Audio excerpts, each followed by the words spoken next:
지금 글로벌 비만 치료제 시장이 정말 말 그대로 들썩이고 있죠. 그런데 여러분, 그 엄청난 경쟁의 한가운데 전 세계 거대 제약사들이 아주 예의주시하고 있는 한국의 바이오 기업 세 곳이 있습니다. 오늘 바로 이 K바이오 삼총사가 가진 진짜 투자 가치가 도대체 뭔지 한번 제대로 파헤쳐 보겠습니다. 자, 이 질문부터 한번 시작해보죠. 아니, 일라일릴리나 노보노디스크 같은 정말 이름만 들어도 알만한 공룡 기업들이 왜 갑자기 한국의 이 작은 바이오 벤처들에게 관심을 보이는 걸까요? 이 질문에 대한 답안에 어마어마한 투자 기회가 숨어 있습니다.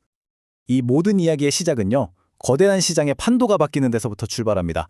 지금부터 그 글로벌 트렌드의 진짜 핵심이 뭔지 한번 짚어보겠습니다.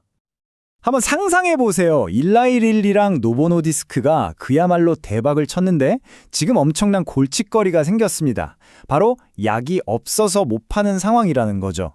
이 차트 보세요. 수요는 저렇게 하늘을 뚫을 기세인데 정작 만들 수 있는 양은 턱없이 부족합니다. 정말 행복한 비명인데 동시에 심각한 위기인 거죠. 그리고 바로 이 지점이 모든 걸 바꿨습니다. 지난 2, 3년간 이 공급 부족 때문에 엄청난 기회비용을 날렸거든요. 그래서 이제 이 거대 제약사들한테 가장 중요한 건 딱 하나가 됐습니다. 바로 안정적인 대량 생산 능력. 두 번 다시는 이런 실수 안 한다. 이 절박함이 지금 이 판을 움직이는 가장 큰 동력입니다.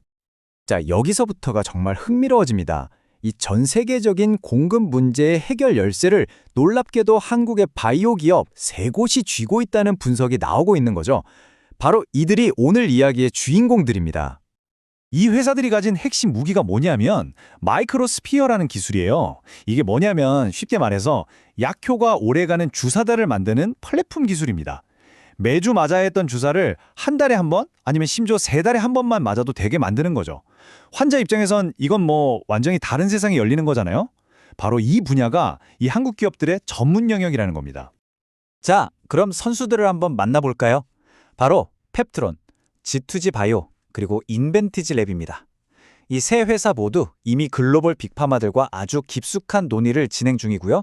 각각 개척자, 추격자, 혁신가로서 서로 다른 강점을 가지고 이 경쟁에 뛰어들고 있습니다. 좋습니다. 그럼 여기서 가장 중요한 펩트론부터 한번 제대로 파고 들어가 보겠습니다. 솔직히 말해서 펩트론의 스토리를 이해하면 이번 투자의 큰 그림이 거의 다 보인다고 해도 과언이 아니에요. 그만큼 중요합니다. 여기서 우리가 절대 놓치면 안 되는 핵심이 있습니다. 지금 빅파마들한테는요, 그냥 기술이 좋다는 것만으로는 부족해요. 그들이 지금 가장 간절하게 원하는 건 품질 문제 없이 약을 대량으로 찍어낼 수 있다는 검증된 능력입니다. 그리고 이 아주 결정적인 허들을 넘는데 가장 앞서 나가는 회사가 바로 펩트론이라는 거죠.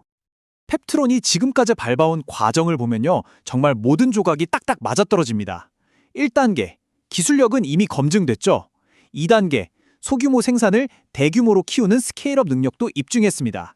그런데 진짜 결정적인 건 바로 3단계, 최근에 오송에 새 공장을 짓겠다고 건축허가 신고서를 냈다는 겁니다. 이건 뭐 거의 우리 릴리랑 계약 임박했으니 공장부터 짓는다라고 선언하는 것과 같은 아주 강력한 신호로 읽히고 있습니다.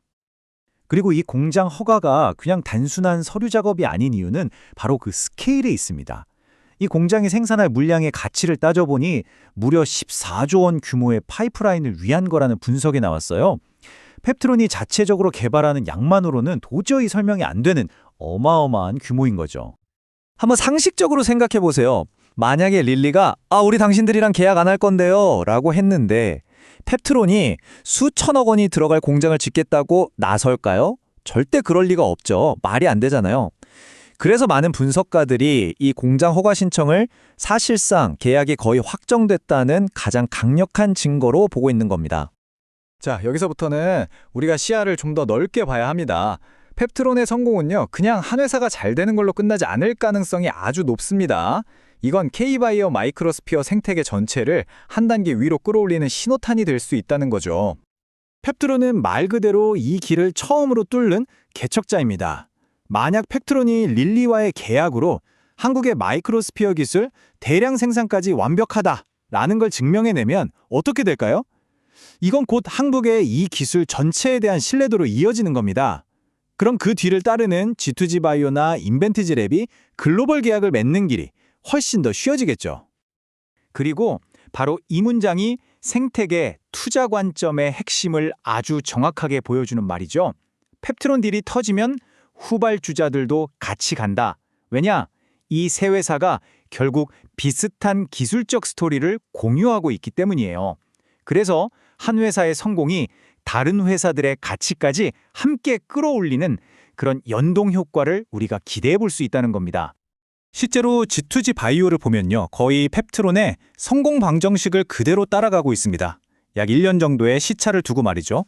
심지어 이 회사 대표님도 인터뷰에서 우리한테 가장 큰 도전은 임상 데이터가 아니라 대량 생산 능력을 갖추는 것이라고 강조했어요. 보세요. 결국 이 게임의 룰은 대량 생산이라는 걸 다시 한번 확인시켜주는 대목이죠. 자, 그럼 이 모든 분석을 종합해서 우리는 투자자로서 어떻게 접근해야 할까요?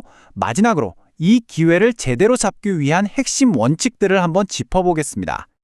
주식시장에 소문에 사서 뉴스에 팔아라는 유명한 격언이 있죠.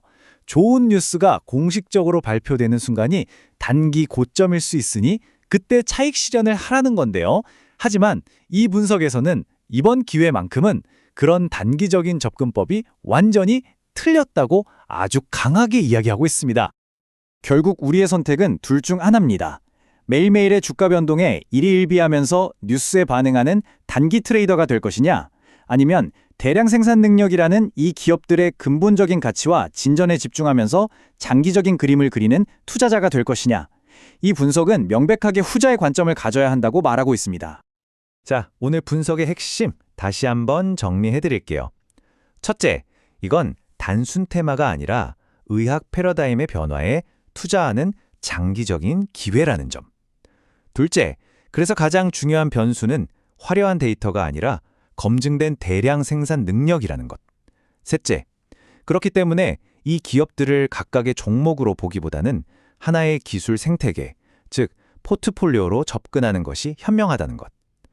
마지막으로 개발에서 상업화까지는 시간이 걸리니 인내심이 반드시 필요하다는 겁니다. 그래서 우리가 던져야 할 마지막 질문은 바로 이것입니다. 이 K바이오 3총사는 과연 반짝하는 테마주에 그치지 않고 글로벌 바이오 시장의 판도를 바꾸는 한국 바이오 산업의 역사를 새로 쓰는 진정한 게임 체인저라 될 수 있을까요? 오늘 함께 나눈 이야기들이 그 답을 찾아가는데 중요한 힌트가 되었기를 바랍니다.